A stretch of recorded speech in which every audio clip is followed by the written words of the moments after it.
If I can take you back to the end of the Cold War, and understand, for me, these are formative years, because I grew up in the 80s, probably the greatest decade ever, confirmed by the, yeah.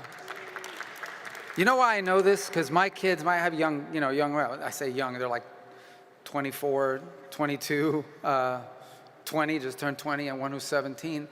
All they do is watch reruns from the 80s and 90s. They don't make good TV anymore. Everybody wants to watch stuff from the 80s and 90s, so that's just my pitch. The 70s were a dark period of time because of disco music. But in the 80s, we got a disco fan back there. But the 80s, we did, the hair was a little too big, but other than that.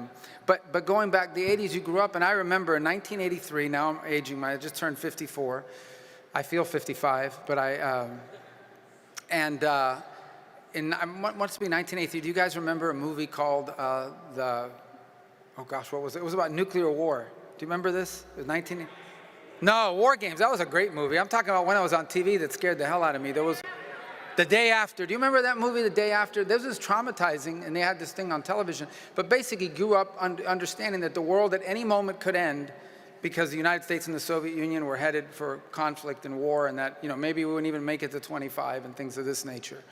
I forgot about War Games. War Games is another good movie, where this guy hacks into the computer. This is an 80s hacker. This is not, I can remember the phone and the modem, and what was that actor? It was the same, Matthew Broderick.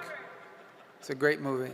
I know I'm completely off topic, but let me just tell you, I lived in Las Vegas at the time, and if you recall, the first city that he blows up in the War Games is Las Vegas. And I was sitting in the audience, and everybody's like chuckling. There's nothing funny about this Las Vegas strike.